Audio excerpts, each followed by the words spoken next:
Well, what a break for Joe Amato. He advances into the final and has an opportunity to really catch up on those points. And who is he going to race when that time comes? Could it be Corey McClanahan?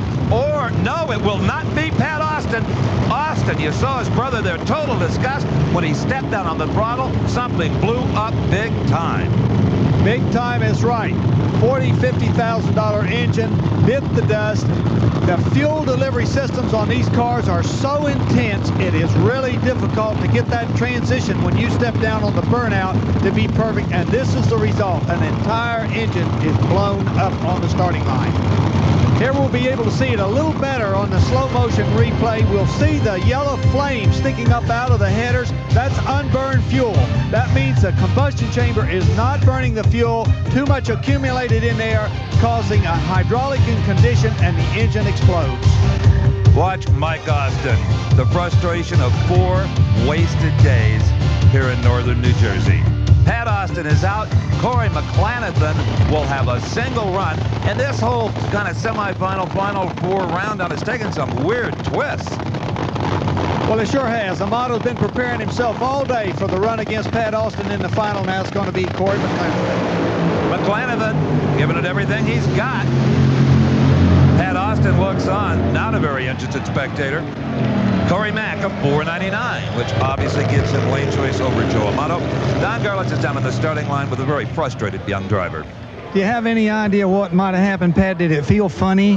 No, it's the same thing. Gremlin's been biting us all year long. We really not sure what's going on, but what can you do? It's the hardest loss I've ever had in my life. We had this thing locked up. I mean, not locked up. We were running good enough to win the race. I don't know what to say. I'm just disgusted.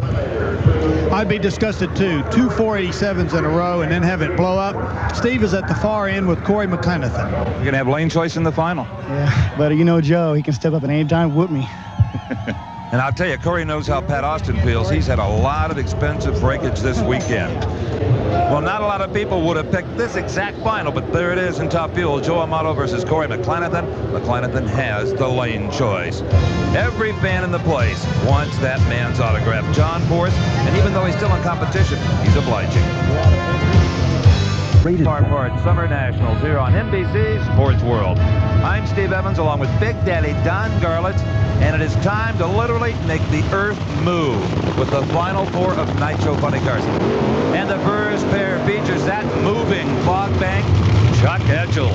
And he is up against, well, the baddest funny car of the sport today. Cruz Pedregon, the Larry Minor-owned Oldsmobile out of Hemet, California. The big question is, can this current driver continue their back-breaking performance? You know, Chuck Etchells is no stranger to the winner's circle compared to the Summer Nationals. He won it back in 1990. But you know what? I never got to interview him in victory because something else was going on that distracted us. It was Johnny West, his opponent in the final, unconscious, roaring down the wall, head-on into an embankment. We were obviously concerned with Johnny West's safety. He was okay, released from the hospital about 2 days later and is back in the sport. But poor old Chuck Etchells, we never got to catch up with him as he congratulated the Top Fuel winner, the late Gary Ormsby. Well, Chuck, you're going to have to win 2 more rounds. Maybe we can make up for that. Well, if he can win this round, Steve, he can probably win the whole race because this car comes into this round with a 5.12 laps time. And of course, he's talking about Cruz Pedregon, the man who's got them all paying attention, especially Sean Forge, as you heard earlier. Far lane is Etchells, near lane is Cruz Pedregon. Etchells is ahead. Etchells has won it by a foot, a 5.22 to a quicker 5.19. That can only mean one thing. Etchells had the better reaction time right off of the starting line. Let's go down to that starting line. Don Garlits is with his crew chief, Maynard Yanks.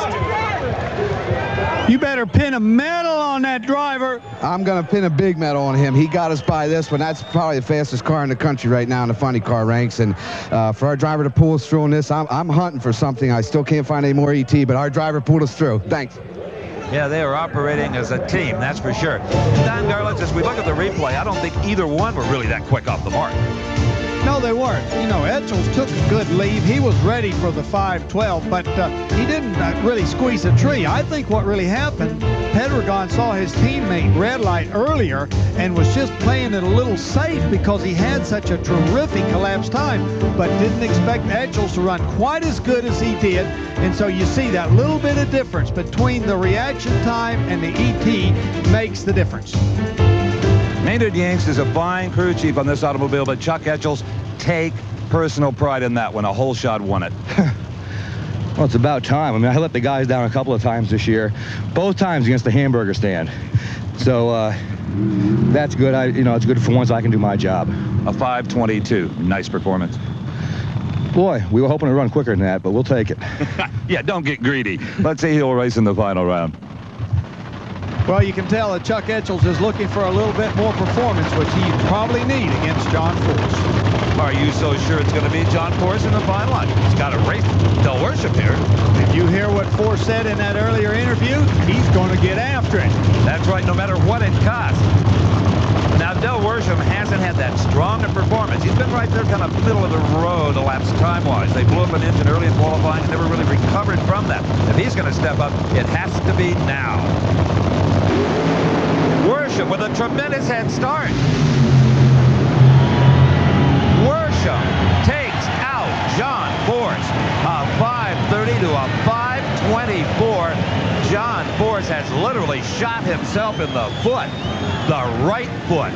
You could visually see the difference. It was incredible. Very seldom in this modern high-powered racing do we see such a difference on the starting line where it's so visible even without the high-speed cameras like we have right now. John Force is 2 car lengths behind Del Worsham. Either he had some sort of a mechanical failure or he just flat went to sleep. Here we see the 1400s that he gave up on the reaction time could not be made up with the 600 better ET that he had. Well, John, you saw Cruz go out. You thought the door was open. Unfortunately, you couldn't take advantage of it. Big old giant crew driver's error there. What can I say? Playing around on the start line, I was so excited about Cruz. Should have kept my mind in my own lane and tried to pedal her and rolled through the light, took my foot off, and the kid was gone. And driver error. I needed one of those. Get my mind right. John, no excuses for us. He won't be in the final, but Chuck Etchels and Del Worsham will. Etchels will have the lane choice.